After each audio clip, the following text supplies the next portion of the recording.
Today's Bible reading is Joshua chapters 1, 2, 3, and Luke chapter 1, verses 57 through 80.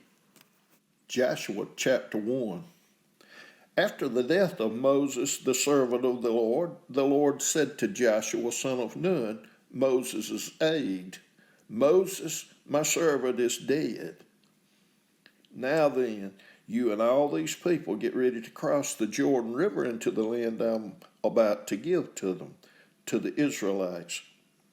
I will give you every place where you set your foot, as I promised to Moses. Your territory will extend from the desert to Lebanon, and from the great river, the Euphrates, all the Hittite country, to the Mediterranean Sea to the west.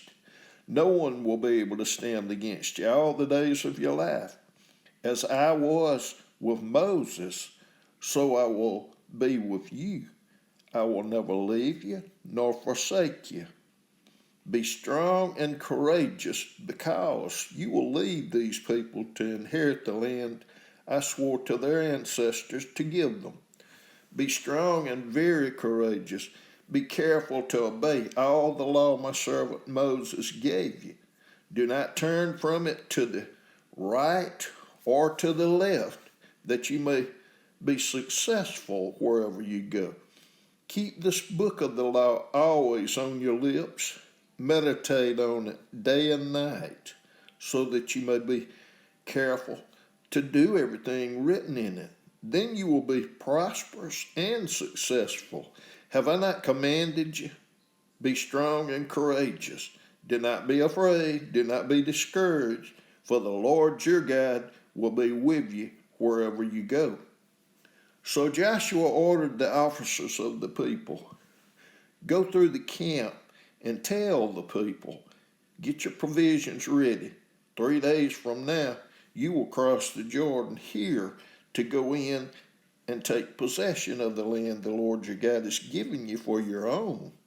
But to the Reubenites, the Gadites, and the half-tribe of Manasseh, Joshua said, remember the command that Moses, the servant of the Lord, gave you after he said, the Lord your God will give you rest by giving you this land. Your wives, your children, and your livestock may stay in the land that Moses gave you east of the Jordan. But all your fighting men, ready for battle, must cross over ahead of your fellow Israelites. You are to help them until the Lord gives them rest, as he has done for you, and until they too have taken possession of the land the Lord your God is giving them. After that, you may go back and occupy your own land, which Moses, the servant of the Lord, gave you east of the Jordan toward the sunrise. Then they answered Joshua, whatever you have commanded us, we will do. And wherever you send us, we will go. Just as we fully obeyed Moses, so we will obey you. Only may the Lord your God be with you, as he was with Moses. Whoever rebels against your word and does not obey it, whatever you command them, will be put to death. Only be strong and courageous. Joshua chapter 2. Then Joshua, son of Nun, secretly sent 2 spies from Shittim. Go look over the land, he said, especially Jericho. So they went and entered the house of a prostitute named Rahab and stayed there. The king of Jericho was told, look, some of the Israelites have come here tonight to spy out the land. So the king of Jericho sent this message to Rahab, bring out the men who came to you and entered your house, because they have come to spy out the whole land. But the woman had taken the 2 men and hid them. She said, yes, the men came to me, but I did not know where they had come from. At dusk, when it was time to close the city gate, they left. I don't know which way they went. Go after them quickly, you may catch up with them.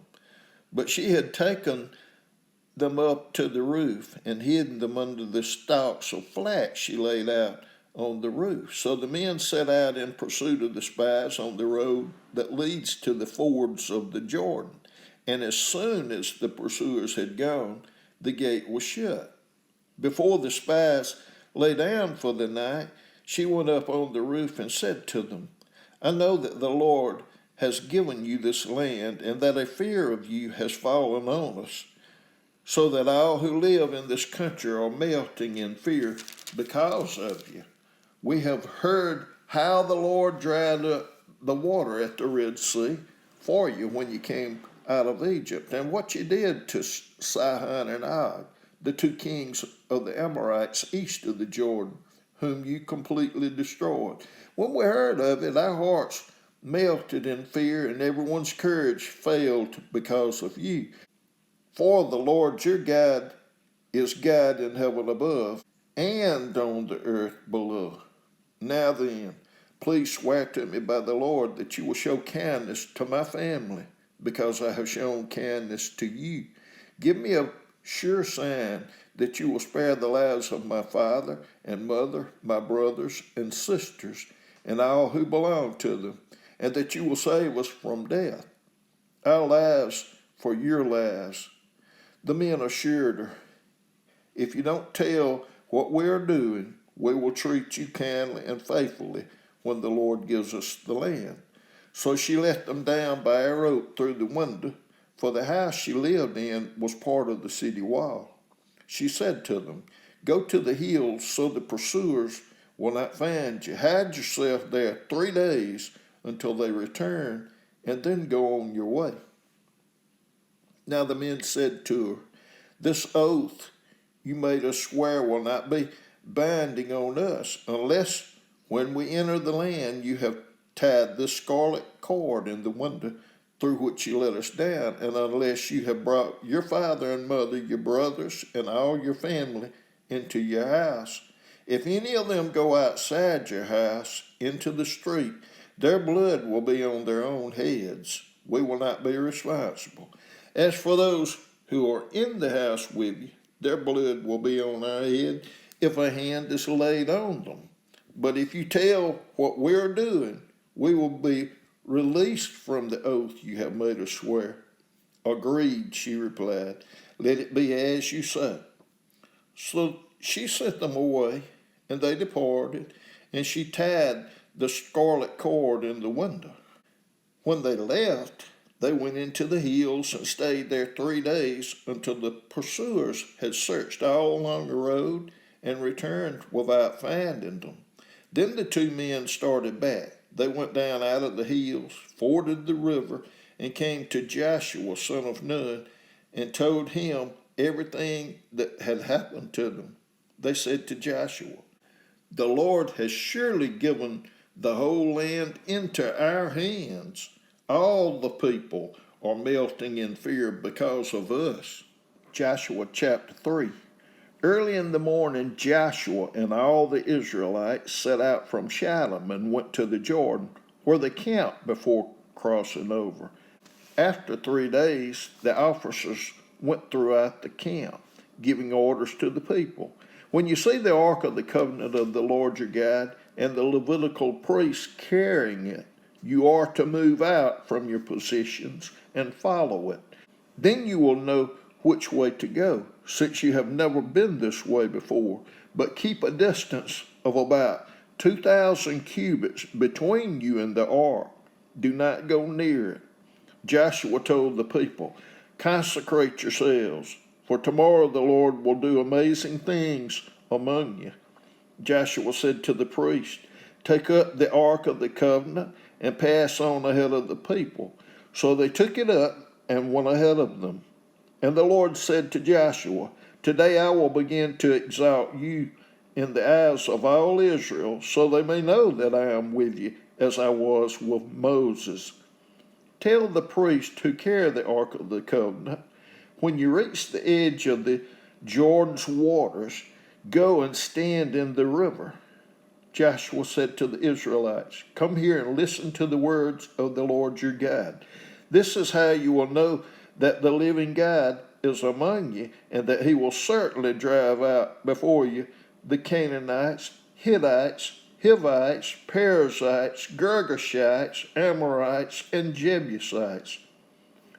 See, the ark of the covenant of the Lord of all the earth will go into the Jordan ahead of you. Now then, choose 12 men from the tribes of Israel, one from each tribe. And as soon as the priest who carried the ark of the Lord of all the earth, set foot in the Jordan, its waters flowing downstream will cut off and stand up in a heap. So when the people broke camp to cross the Jordan, the priest carrying the ark of the covenant went ahead of them. Now the Jordan is at flood stage all during harvest. Yet as soon as the priest who carried the ark reached the Jordan and their feet touched the water's edge, the water from upstream stopped flowing. It piled up in a heap a great distance away at a town called Adam in the vicinity of Zarethan, while the water flowed down to the Sea of Arabah, that is, the Dead Sea, was completely cut off. So the people crossed over opposite Jericho. The priest who carried the ark of the covenant of the Lord stepped in the middle of the Jordan and stood on dry ground, while all Israel passed by until the whole nation had completed the crossing on dry ground. Luke chapter 1, verses 57 through 80. When it was time for Elizabeth to have her baby, she gave birth to a son. Her neighbors and relatives heard that the Lord had shown her great mercy, and they shared her joy. On the 8th day they came to circumcise the child, and they were going to name him after his father Zechariah, but his mother spoke up and said, "No, he is to be called John." They said to her, "There is no one among your relatives who has that name." Then they made signs to his father to find out what he would like to name the child. He asked for a writing tablet, and to everyone's astonishment, he wrote, "His name is John." Immediately, his mouth was opened and his tongue set free, and he began to speak, praising God. All the neighbors were filled with awe, and throughout the hill country of Judea, people were talking about all these things. Everyone who heard this wondered about it, asking, "What then is this child going to be?" For the Lord's hand was with him. His father Zechariah was filled with the Holy Spirit and prophesied, "Praise be to the Lord, the God of Israel, because he has come to his people and redeemed them. He has raised up a horn of salvation for us in the house of his servant David, as he said through his holy prophets of long ago, salvation from our enemies and from the hand of all who hate us, to show mercy to our ancestors and to remember his holy covenant, an oath he swore to our father Abraham, to rescue us from the hand of our enemies and to enable us to serve him without fear, in holiness and righteousness before him all our days. And you, my child, will be called a prophet of the Most High, for you will go on before the Lord to prepare the way for him, to give his people the knowledge of salvation through the forgiveness of their sins, because of the tender mercy of our God, by which the rising sun will come to us from heaven to shine on those living in darkness and in the shadow of death, to guide our feet into the path of peace." And the child grew and became strong in spirit, and he lived in the wilderness until he appeared publicly to Israel.